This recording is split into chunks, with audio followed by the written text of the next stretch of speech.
پیارے پاکستان کی بہن بھائیوں، السلام علیکم۔ 14 اگست جو ہے نا، انشاءاللہ 2 دن بعد 14 اگست کا وہ عظیم دن آ رہا ہے جس دن پاکستان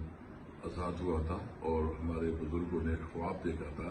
کہ ایک ایسا پاکستان جس میں تمام شہریوں کے حقوق برابر ہوں گے، جس میں ہر شہری کو ان کی جینے کا،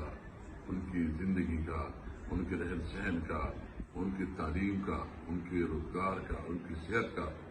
اسٹیٹ رسپانسبل ہوگا،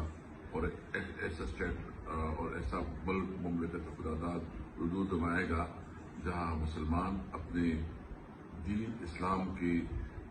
معیارات اصول کے مطابق اپنی زندگی بسر کر سکیں گے۔ انشاءاللہ ہم نئے عزم سے اس دن اعلان آغاز کریں گے، لیکن اس موقع پہ ہمیں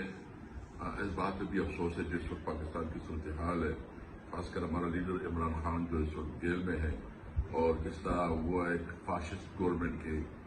ایک جھوٹی بیانی کی نظر ہو گئے ہیں، اور وہ جو ہے نا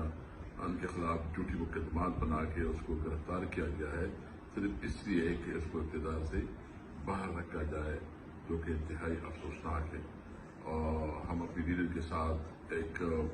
اظہار یکجہتی کریں گے، اور خاص کر جو ہمارے جتنی بھی ہمارے اسیران ہیں پنجاب میں، خیبر پختونخوا میں، جہاں جہاں بھی ہے، ہم ان کی قربانیوں کو قدر کی نگاہ سے دیکھتے ہیں، اور حکومت پاکستان سے،